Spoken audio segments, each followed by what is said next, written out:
চাকরি তো অনেকদিন করলাম, অবশেষে চাকরিটা আবার রিটার্নও নিয়ে নিলাম। ছোট ভাইয়ের একটা আশা ছিল, আমি কখনো পূরণ করতে পারি নাই। আজকে গিয়ে ছোট ভাইকে সারপ্রাইজ দিয়ে আসবো। বন্ধু, কালকে পার্টিটা কিন্তু শেষ ছিল। বন্ধু, সেই ছিল।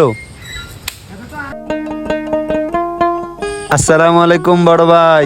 ওয়ালাইকুম আসসালাম। কেমন আছো তোমরা? দাঁড়া, আমার একটা কল আসছে, আমি কথা বলে আসতেছি। আমজাদ, তুই তো তোর ভাইয়ের কাছ থেকে আইফোন চাইছিলি অনেকদিন আগে। তোকে তো তোর ভাই আইফোন দেয় নাই। আজকে তো তোর ভাই চাকরি শেষ করে আসছে। তুই তোর ভাইকে পানির সাথে বিষ মিশিয়ে দিয়ে খাওয়াই দে, তাহলে অনেকগুলো টাকা পাবি। হ্যাঁ হ্যাঁ ভাই, তুই ঠিক বলছস। এই নে, বানাই নিয়ে আয়।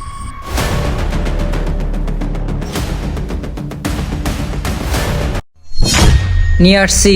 হ্যাঁ, তোর ভাই আসলে খাওয়াই দিস। আরে ভাই, কি অবস্থা? কেমন আছিস? ভাইয়া, আপনি তো খুব ক্লান্ত, একটু পানি খান। পানি পরে খাবো, আগে তোর জন্য গিফট নিয়েছি, দেখবি? কি নিয়ে আসছেন ভাইয়া, দেখি তো।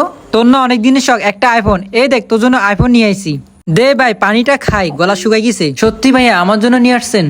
ভাইয়া, এটা খাবেন না কেন? এখানে বিষ মিশানো আছে। ওর কুবুদ্ধিতে আমি এই কাজটি করছি। তাহলে তুই এই কাজ করছস? কিরে ভাই, তুই কেন এই কাজ করলি? ভাইয়া, এরকম ভুল আমি আর কখনো করব না, আমাকে ক্ষমা করে দেন। আচ্ছা, ক্ষমা চাইতে হবে না। আমি জানি তুই বুঝিস না, তোর ভুল বুঝতে পারছিস, এটা অনেক। বাকি ওর ব্যবস্থা আমি নিতেছি।